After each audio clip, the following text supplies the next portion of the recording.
오늘 시편 37편 다윗의 시를 우리 함께 나누도록 하겠습니다. 다윗은 시편 37편을 통해서 우리에게 한 가지 중요한 사실을 말합니다. 그것은 우리가 악을 시기하지 말라라는 것입니다. 악인들을 질투하지 말라는 것이죠. 그것은 크게 오늘 이 시편을 요약해 보면 세 가지 사상 때문에 그렇습니다. 첫 번째는 악을 행하는 자들을 시기하는 것은 우리 안에 하나님의 법이 없는 것을 나타낼 수도 있다라는 것입니다. 우리는 왜 악한 자들을 시기합니까? 왜 질투하죠? 거기에 대해서 우리가 아무런 욕심이 없다면 우리는 그들을 질투할 필요가 없습니다. 근데 우리는 그들을 은근히 부러워하고 은근히 질투한다는 거죠. 왜 그렇습니까? 우리도 사실은 은근히 그것들을 원하는 마음이 내 마음건데 여전히 있기 때문에 나도 부자가 되고 싶고 나도 저들처럼 이렇게 잘 나가고 싶은 마음이 여전히 내 마음에 있기 때문에 우리는 그들을 질투한다라는 것이죠. 그리고 두 번째 사상은 하나님께서 심판하신다라는 것입니다. 그들의 날은 길지 않습니다. 그들은 결코 영원하지 않다라는 거죠. 그것이 세 번째입니다. 그들은 영원하지 않습니다. 그렇기 때문에 하나님께서 그 주권대로 필요에 따라 정하신 연한이 있고 이것은 영원의 관점에서 보았을 땐 순간이고 찰나입니다. 우리는 말씀을 통해서 그러한 사실을 알고 있기 때문에 그들에 대해서 크게 부러워하거나 질투하지 않는다라는 것이죠. 그래서 다윗은 시편 37편을 통해 악을 행하는 자들을 시기하지 말 것을 우리에게 요청하고 있습니다. 여러분, 반대로 신실한 자는 어떠합니까? 악인들은 이 땅에서 연한이 길지 않고 그들의 정한 때가 있고 그들은 망하되 속히 망합니다. 그러나 의인들은 그렇지 않습니다. 여호와를 소망하는 자는 땅을 차지하게 될 것인데 하나님의 나라가 그들의 것이 될 것입니다. 이 사실이 결정적으로 우리가 그들에 대해서 분노하지 않게 하는 아주 중요한 원인입니다. 우리는 하나님의 영원의 나라를 이미 상속받았기 때문에 그들을 부러워하지 않는다라는 것이죠. 그렇기 때문에 그들에게 분노할 이유도 사실 없는 것입니다. 믿음이 있다 할 때 그렇다는 것이죠. 오늘 4절을 보십시오. 또 여호와를 기뻐하라. 그가 내 마음의 소원을 내게 이루어 주시리로다. 아멘. 하나님을 기뻐하라는 것이죠. 그가 우리의 마음의 소원을 이루어준다라는 것입니다. 자, 이것이 단순한 소원 성취나 기복적인 신앙을 가리키는 게 아닌가. 많은 주석가들은 이것들을 그렇게 오해하여서 여기서 하나님이 소원을 이루어준다라는 것은 하나님께서 우리 마음 가운데 이러한 소원을 하도록 만들어주신다라고 해석을 많이들 합니다. 그러나 굳이 그렇게까지 해석할 필요는 없다라고 생각되는 게 우리가 정말 이러한 믿음이 있다면 우리가 그런 것들을 구하지 않겠죠.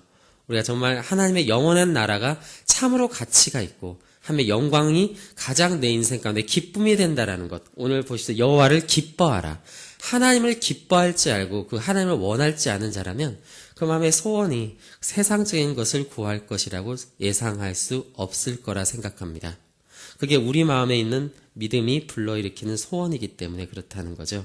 그렇기 때문에 이건 있는 그대로 그냥 우리의 소원을 이루어 주신다라고 받아들여도 어차피 이 말씀을 받아들일 수 있는 자들은 하나님을 믿는 자, 하나님을 기뻐하는 자들만 이 성경 전체를 이해하고 받아들일 수 있기 때문에 이 말씀이 적용되는 자들도 오직 그들에게만 적용되기 때문에 우리가 굳이 그렇게 복잡하게 이해할 필요는 없을 것 같다 생각됩니다.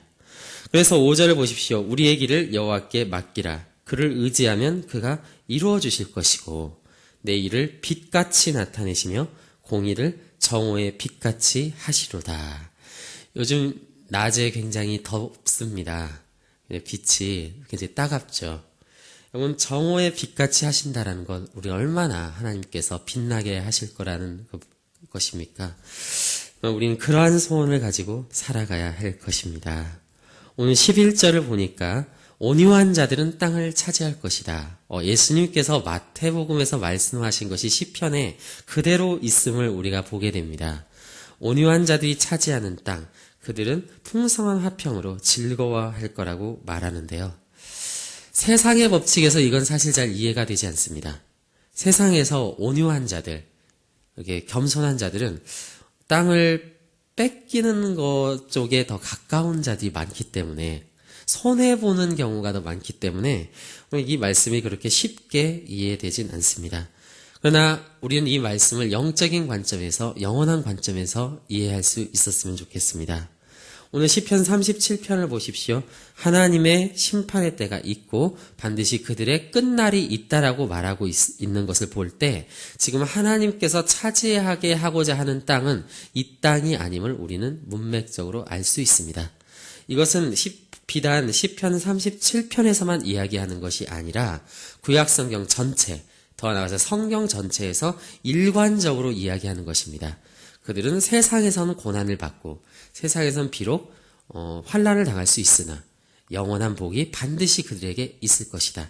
궁극적인 복이 반드시 그들에게 있을 것이다 라고 말하는 성경 전체의 사상으로 보았을 때 여기서 온유한 자가 차지하는 땅도 하나님의 나라를 우리가 차지하게 될 것이다 라는 관점으로, 그래서 천국은 침노하는 자들의 것, 우리는 어떻게 천국을 침노하고 차지하게 되냐면 이러한 온유함으로 차지하게 되고 예수 그리스도의 십자가의 길로 차지하게 된다라는 것이죠.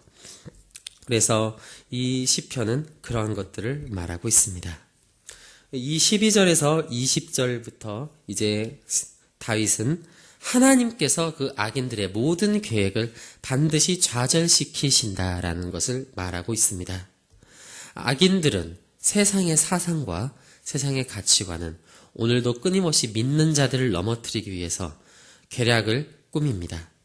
그러나 하나님께서는 그들을 반드시 언젠가 무너뜨리실 것입니다.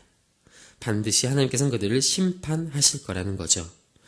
이러한 사실을 믿고 아는 자들은 그러면 어떻게 살아야 하겠습니까? 그들은 적은 소유에도 불구하고 자족할 줄 아는 사람입니다. 26절을 보십시오. 그는 종일토록 은혜를 베풀고 꾸어주니 그의 자손이 복을 받는도다. 우리가 이 세상 가운데 베풀고 살 수 있는 것, 선을 마음껏 행하고 살 수 있는 것은 무엇 때문에 그렇습니까? 그것은 하나님께서 우리의 인생을 책임져 주신다는 사실 때문에 그렇습니다. 우리가 돈이 많다고 해서 베풀 수 있는 것이 아닙니다. 오히려 우리는 그럴수록 더 욕심을 내고 더 쌓아두려고 할 수 있습니다. 그러나 우리가 세상에서 쌓아두는 것에 그렇게 크게 미련이 없는 것은 물론 우리가 미래를 대비하고 적절한 재물을 저축하는 것은 지혜로운 길이지만 지나치게 욕심 부리지 않고 우리가 마음껏 베풀 수 있는 것은 하나님께서 내 인생을 책임져 주시고 그 안에서 만족할 줄 알기 때문에 우리는 마음이 온유한 자들이고 마음이 부자인 자들이기 때문에 자유롭게 거기에 구애받지 않고 베풀 수 있는 자가 되는 것이죠. 그래서 19절을 보면 그들은 환난 때에도 부끄러움을 당하지 아니하고 기근의 날에도 풍족한 것입니다. 자족할 줄 안다라는 거죠. 기근의 때에 풍족한다라는 것은 기근이 없다라는 뜻이 아닙니다. 우리에게 기근이 있을 수 있지만 그 가운데서도 우리의 마음은 부자라는 것입니다. 그래서 21절부터 31절 보십시오. 그러므로 선을 행하라고 말합니다. 그래서 21절부터 31절까지 계속해서 동일하게 말하는 것입니다. 자족하는 사람은 자유롭게 선을 행할 수 있다는 거죠. 우리가 자족하지 않을 때 우리의 삶에 대해서 감사하지 않고 만족하지 못할 때 우리는 시기질투하는 자가 됩니다. 그러면 우리는 자연스럽게 사울의 자리에 설 수밖에 없어요. 사울은 어떠한 자였습니까? 여러분, 왕으로 하나님께서 세워주셨음에도 불구하고 왕자의 자리를 주셨음에도 불구하고 그는 다윗을 시기하고 질투합니다. 왜냐하면 그들은 그 자신의 인생 가운데 하나님이 자신의 인생을 인도하시고 하나님이 그 모든 걸음을 인도하셨다는 사실을 인정하지 않고 끊임없이 거기에 대해서 만족하지 못하기 때문에 그는 자연스럽게 자신의 가난과 고난과 능력 없음을 두려워할 수밖에 없습니다. 그러나 하나님의 사람은 어떻습니까?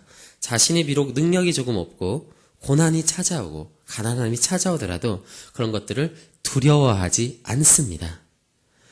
그래서 그는 부당한 수단을 의지하지 않고요. 27절입니다. 23절입니다. 하나님이 사람의 걸음을 정하신다는 걸 알고 있기 때문에, 그리고 비록 지금은 약하고 어려운 모습으로 세상에 드러나지만 주님께서 그 길을 정하셨고 기뻐하신다는 사실을 알고 있기 때문에 그는 가는 거죠. 그래서 24절을 그는 믿습니다. 지금은 비록 넘어져 있을 수 있으나 아주 엎드려지지는 않을 것이라는 사실, 하나님께서 그 손으로 붙드실 것이라는 사실을 믿음으로 그 인생의 길을 가는 것이죠. 그래서 그는 자족하지 않고 시기 질투하지 않는 것입니다. 이러한 자를 가리켜서 31절은 그의 마음엔 하나님이 법이 있는 자다라고 말합니다. 결국 율법이 우리 마음 가운데 새겨진다라는 것은 이 믿음이 있기 때문에 새겨지는 것입니다. 이 사람의 입술은 지혜롭습니다. 그의 말은 들을 가치가 있다라는 거죠. 오늘 결론을 내겠습니다. 하나님이 우리를 보호하고 계십니다. 하나님이 우리를 지키시고 계십니다. 우리는 그래서 지금은 비록 약하고 어려운 시기가 있을 수 있겠지만 우리는 절대로 그들을 시기 질투하지 않고 세상을 부러워하지 않는 자, 그래서 이 시간 지금 이 때를 하나님께서 인도하신다는 알고 만족하고 갈 수 있는 자, 이러한 자가 하나님의 법이 마음에 있는 자라는 것, 이러한 자들이 하나님이 기뻐하시는 자고 궁극적으로 땅을 차지하게 될 것이라는 것을 여러분 반드시 믿으시며 우리 정말 그 가운데 평안함을 누리며 가는 인생들이 될 수 있기를 진심으로 소원합니다. 함께 기도하도록 하겠습니다. 하나님 아버지 감사드립니다. 주님, 마음이 온유한 자가 땅을 차지합니다. 주님, 비록 이 땅의 관점에서 봤을 때 우리는 땅을 빼앗기는 것만 같고 정말 손해보는 자리에 있는 것만 같아서 더욱더 베풀지 못하고 더욱더 선을 행하지 못하는 자리에 우리가 가고 있진 않은지 돌아보게 됩니다. 그렇지만 하나님께서 내 길을 주장하시고 하나님께서 내 길을 인도하신다는 알기에 우리는 자유롭게 선을 베풀 줄 아는 자들이 될 것이며 주님, 풍성한 그 은혜 가운데 하나님의 은혜 있는 말을 할 줄 아는 자들이 될 것입니다. 우리의 마음엔 하나님의 법이 새겨질 것인데 그 법은 하나님께서 나의 모든 길을 주관하시고 인도하고 계시다라는 사실에서부터 비롯된 것입니다. 주님, 우리 가운데 그 믿음을 가지고 살아가게 하여 주시고 악인들을 향한 질투, 세상을 향한 부러움을 저희들 내려놓고 주님께서 우리에게 주시고자 하는 그 복을 온전히 누리며 평안히 가는 인생들 되도록 주여 은혜 베풀어 주시옵소서. 감사드립니다. 우리 주 예수 그리스도의 이름으로 기도드립니다. 아멘.